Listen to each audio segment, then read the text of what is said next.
Thank you for joining Being Patient's live talk. And I'm Nicholas Chan, reporter with Being Patient. And today we'll be speaking with Keith Moreland about his diagnosis of early onset Alzheimer's in 2018 at the age of 57. So, Keith, thank you so much for joining us. Thank you for having me.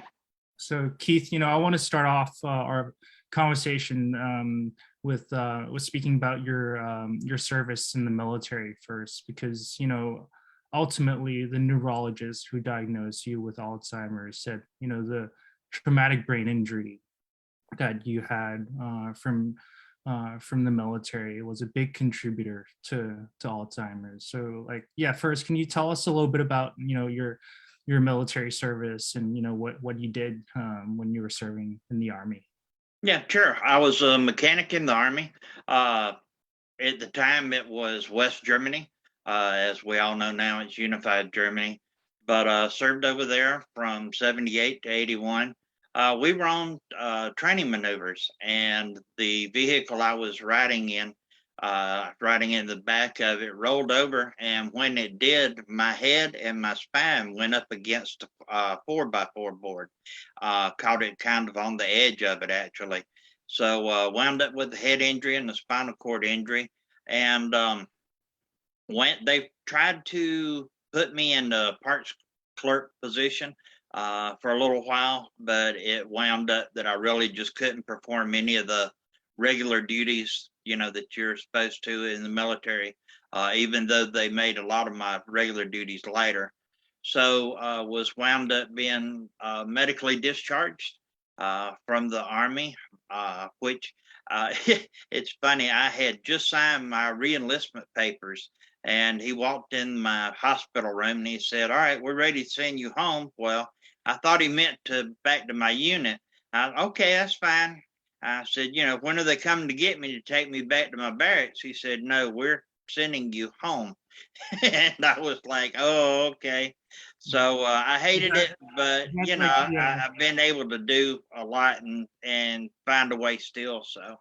And were you referring to like the officer in charge, the person who said, we're sending you home?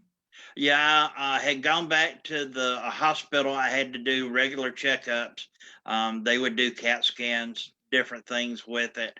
So I guess on the last CAT scan, they saw enough from it that they determined there was just no way I would be able to stay in. So they had them do the papers and everything. It was so far away, I had to always spend the night and overnight. So that was when they had told me.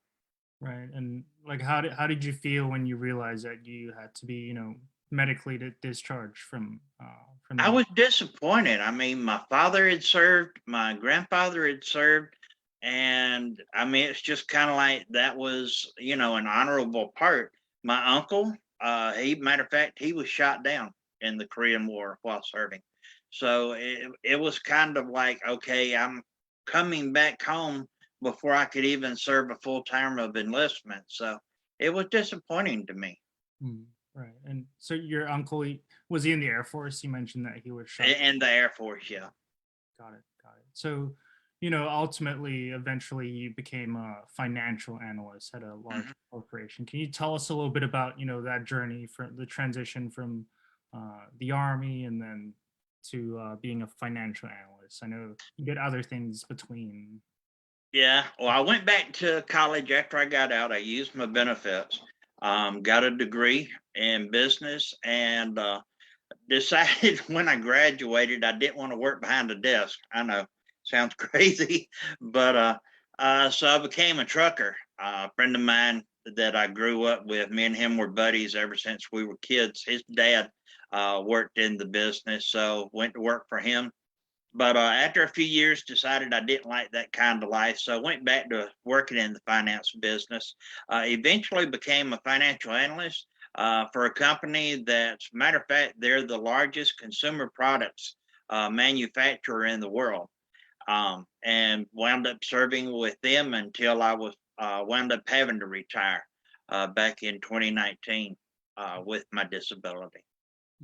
Right. Got it. And at that job, was that when you started to experience, the early symptoms of Alzheimer's? Yeah, well, we were going through some changes at the work. We added an office. Uh, we added a brand new distribution center. Even in 2018, we were still pen and paper. We had not changed over to electronics.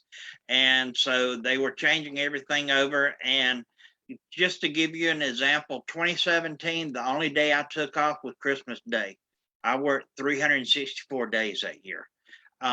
Started noticing I was having some problems concentrating. My job was I was specifically in charges of shortages. Say if a company ordered something and then they said, "Well, we didn't get blah blah blah parts," or "This is not the exact model we ordered."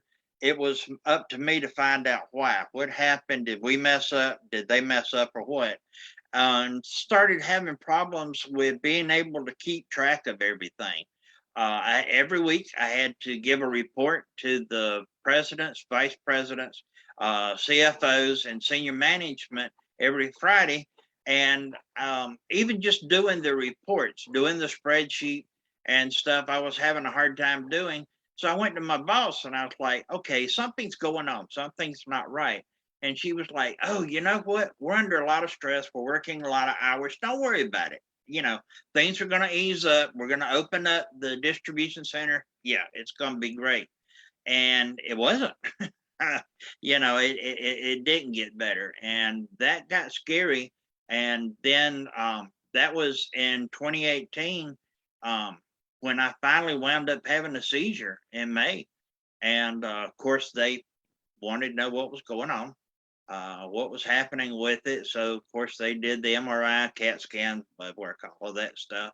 And that's when they found not only the dementia, but they found to have NPH, or normal pressure hydrocephalus, at Right. the same time. And that's the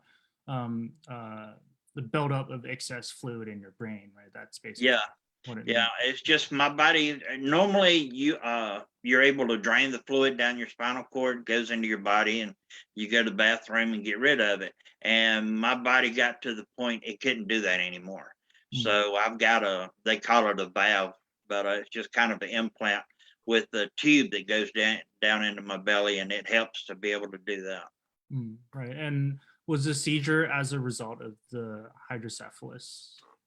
They're not sure. They're not. They think it was. They think there was a good chance that it was probably the buildup from it, but they never exactly narrowed down what Mm, it was. They're just kind of assuming basically from it.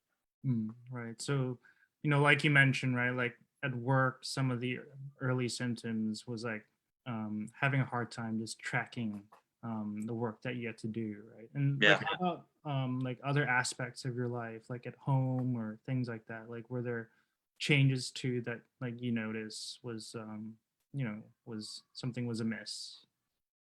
I didn't notice it so much, but my wife did.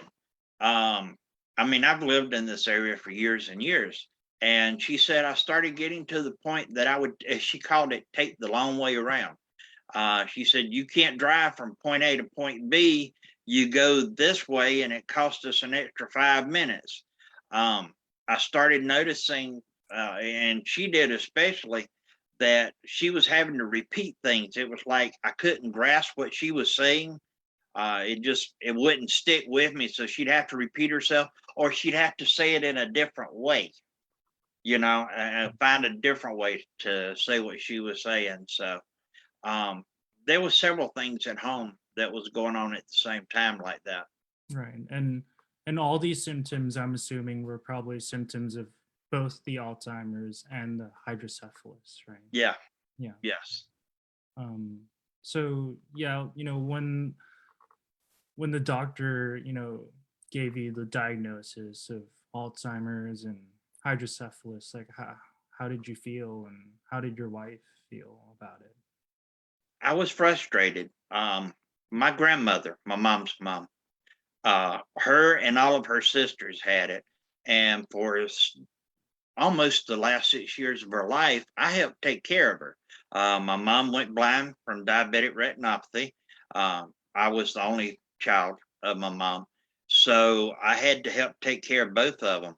And so I knew the path that you go down with it. I watched everything that happened with my grandmother. My wife, same thing. She saw the same thing in her grandmother and had helped to take care of her. So we kind of knew where we were headed down. But the thing that scared me was I didn't think there was any help for it, because the whole time I was in it, and my wife will tell you the same thing. The whole time she was dealing with her grandmother, nobody ever offered any help. No resources, nothing, no pamphlets. And what was even scarier, when I got the diagnosis from the neurologist, she said, "Okay, you have this, you have this. See my secretary on the way out to schedule your next appointment in 3 months. We'll do a follow up. Oh, by the way, here's this drug. They say it does pretty good for early onset. Good luck." Didn't give me any resources. So about 3 weeks before the diagnosis, I love road cycling. Absolutely love it. I have got a Cannondale Cat 8 Tiagra that I used to ride. I'll talk more about that later. But my vice president, one of the vice presidents of the division, had taught me into riding in this ride. It's called Ride to Remember. It's a fundraiser for the Alzheimer's. We do it here in South Carolina, where I'm located. And he had taught me into signing up. Well, having been down the Alzheimer's road with my grandmother, yeah, sure, I'll do it. And so 3 weeks later, I was diagnosed. A couple of weeks after that, I'm riding in the ride. And so the first day of the ride, it's got on the, you wear like a little thing, and it's got your participant number and everything. And on the back of it, you can say, "I'm riding for," and you put that person's name on there. So I put, "I'm writing for me." Well, one of the people came up and said, "You're writing for you. What do you mean?" So I told a little bit about my story. Well, we get to the end of the day at the first stop, and she goes and grabs the program director from the Alzheimer's office and pulls her over there. She says, "You got to meet this guy. You got to meet this guy." That's the first I ever found about anybody, resources, help, or anything with being able to do it, because she started telling me about what they offer with Alzheimer's and the different programs that they have with it. So that was really the first I knew there was any hope in this. Otherwise, I'm not going to lie, it was one big pity party.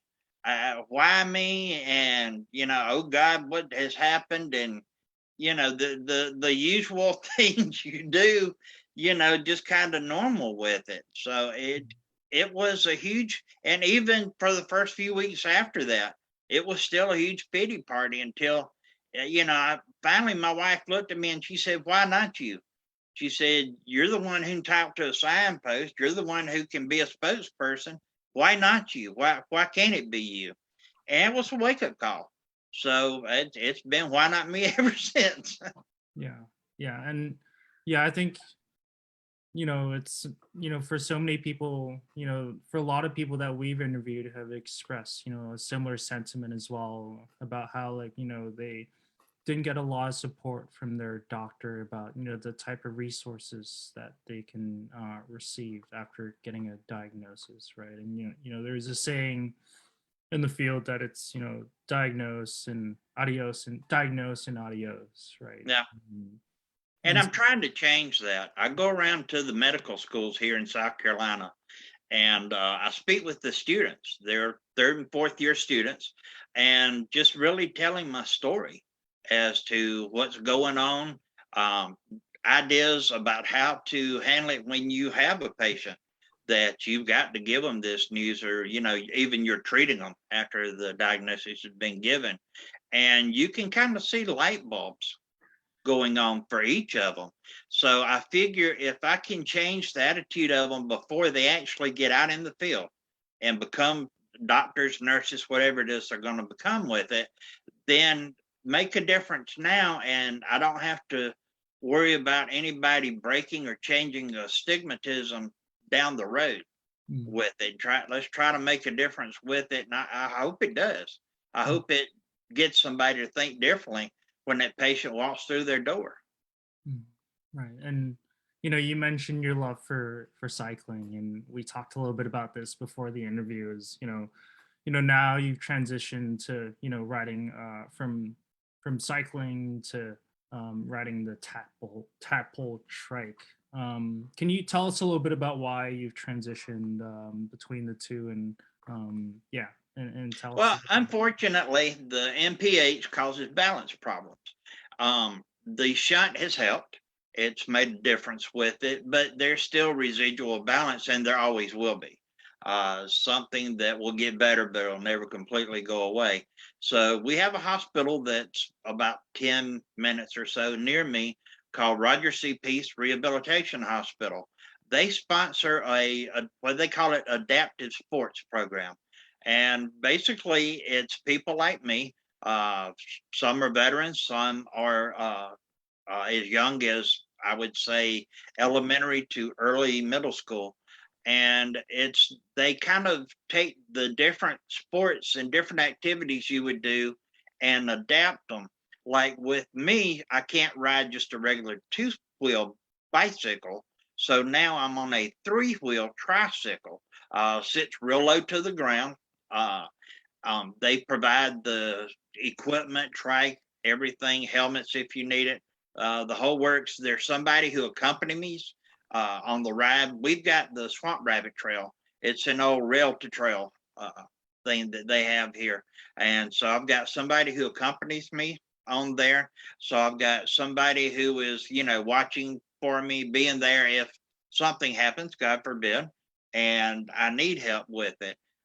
We also have things that we participate in other sports, like I do archery, I do fly fishing, I do sled hockey, which is a blast. And so it gives me ways to keep my mind active, to be able to do things, because that's the one thing, no matter what I've read, it says, do anything you can to keep your mind going and to learn new things, because it will help to slow the progression. Right. And like I said before, right, like being around other people in a team sport like sled hockey, that's also very helpful and really nice too, right? But not only that, just the socialization. This is a very isolating disease. And I mean, I've experienced it. Most of my friends, and I think part of it is they don't know what to say. It's kind of like, what do I say? How do I act around him? Well, I'm sorry, but I'm still Keith. No, the everything else about me hasn't changed with it. Yeah, there's some new things I have to deal with, but everything else about me is nothing different. And people stop coming around. They stop calling. Uh, I mean, I had like 400 or 500 people on friends, so to speak, on Facebook. That number's down to 200. Half of them had just walked away. The others I hear very little from. So it's a very isolating disease. I have talked to a lot of other people that live with dementia, and they have voiced the same thing. And I don't think anybody's trying to be mean. They're not trying to be cruel. It's just they don't know what to do. So rather than not have to figure it out, then they just move on and go elsewhere and hope they don't have to deal with it. Mm, right. And I mean, yeah, like same for us, right? A lot of people have said, friends, they start losing touch with friends because Hmm. their friends just don't know like how to um how to deal with it, with this new diagnosis, right? And I mean, what do you think then? Like what would your advice be in terms of how friends can like figure it out with you? Like what's a better way to approach it then, instead of just fading For away? the person living with dementia, accept that people are going to be different with it. They're not going to know what to do. Just sit down with people, and I've started doing that. Just saying, "Hey, I'm still me. Can we do?" And I'll call them up, say, "Hey, you want to go grab lunch, or you want to go out and do something or whatever with it," and just show them you can still be you. Will I forget something? Will I get tangled in my words? I mean, shoot, I'm 60 years old next month. So, yeah, even just getting at this age that happens. But just showing people you can still be there. But if you're on the other end of the spectrum and you're dealing with somebody that's living with some form of dementia, just be there and be friends with them. Be supportive of them. Call them up and say, "What can I do?" Or call. And here's an even bigger, more important part: call up the caregiver if they've got somebody who lives with them or comes over to chat with them, and just ask them, "Hey, do you need a break today, or can I come over and sit with whoever it is, and you can go whatever you need to do. Go just take a break, go run errands, do whatever you want to." That means a lot. That's a huge help. I mean, I love my wife. My wife loves me, but you run up under somebody all the time, and after a while, you can get on each other's nerves. So, just to be able to have that break once in a while, I think does really, really great. Right. And Keith, I also wanted to give you a little shout out about the Huffington Post op-ed that you wrote, because I thought it was such a beautiful message Thank you. that you convey to the audience, is that the to really make the you're gonna, like, your abilities will change and you're not going to be able to do some things like before, but really try to make the best out of what you can still do, right? Like, um yeah, I think that's such a beautiful message, an important one too, right? Thank you. Matter of fact, I got offered a contract with them, so I'm now a freelance writer with them, and I've gotten back into writing. I loved doing it as a kid. I've written a couple of novels that I've published now under a pen name Stokey Lee, and I think that's helping my brain too, because there again, you have to do stuff and you have to think through the processes. I've got to think through the words, think through the methods. So I'm just trying to do stuff that'll keep my brain busy, keep my brain active with it, and plus if nothing else, show people, hey, world doesn't end. I mean, yeah, you make adaptations, but the world doesn't end when this happens. You just have to figure another way out to do it. Right. Well, thank you so much, Keith, for sharing your insights. Is there anything else you'd like to add and haven't asked you yet? Nothing I can think of. Just get out there and go for it, live your life and do, because you never know. I mean, with dementia, some people go fast, some people go slow with it. But while you can still go, go. Mm, mm. Well, thank you again, Keith. And for our audience, if you miss any part of this live talk, we'll upload a recording of this video to YouTube. And if you haven't done so yet, don't forget to subscribe to our newsletter on our website. Thank you all for joining. Bye.